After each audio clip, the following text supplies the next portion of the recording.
তৌহিদের বিরোধিতা করার জন্য, মানুষকে গোমরাহ করার জন্য ওই কথা মাঠে ময়দানে বলে, মানুষ দিন দিন পথভ্রষ্ট হয়ে যায়। হয়ে যায় তো পথভ্রষ্ট হওয়ার পর মানুষকে হয়ে যাবে জাহান্নামের মধ্যে চলে যাবে। আপনার একজন ভাই 40 বছর 10 বছরের পর থেকে নামাজ পড়তেছে, যখন 40 বছর উপনীত হয়েছে 30 বছর নামাজ আদায় করেছে ক্লিয়ার।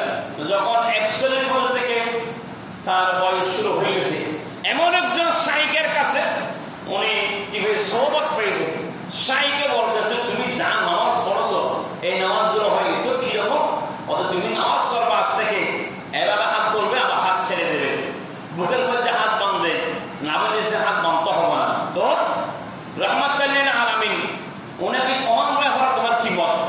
ওনার ব্যাপারে আমার মত হচ্ছে রাহমাতুল লিল আলামিন শফিউল মুজনবী, উনি হচ্ছে সমস্ত নবীদের সরদার, উনি হচ্ছেন নূরের তৈরি, ওনার কোনো ছায়া নাই।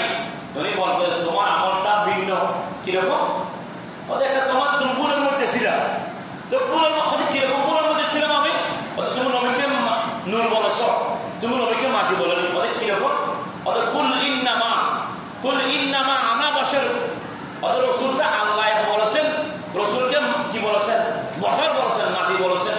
নাউজুবিল্লাহ।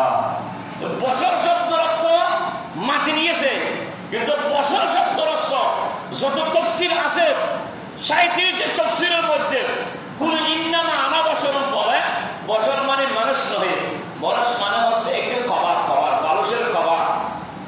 তো যদি বুঝতে ভুল হয়, জানতে ভুল হয়, তা আল্লাহ বলেছেন আমার বান্দারে তোমাদের জন্য আমি সোজা সূক্ষ্ম বিষয় রেখেছি, ফাসআলু আহলাল যিকরি ইন কুনতুম লা তা'লামুন।